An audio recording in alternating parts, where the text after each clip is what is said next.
To knit, start by making a slip knot on one of your knitting needles, which will be your first stitch. Then, cast your knitting needle to make your next stitch. After you cast on once, you can cast on as many times as you'd like, depending on how many stitches you want. When you're finished casting on, insert your second knitting needle into the stitch that's closest to the point on your first needle. Next, wrap the yarn you're working with around your second needle so it's resting in between both needles.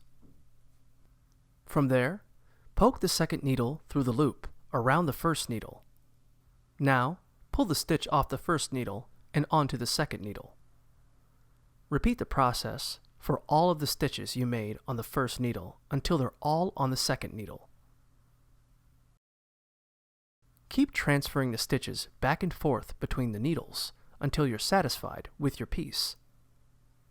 Finally, when you're finished, cast off and snip the excess yarn with scissors.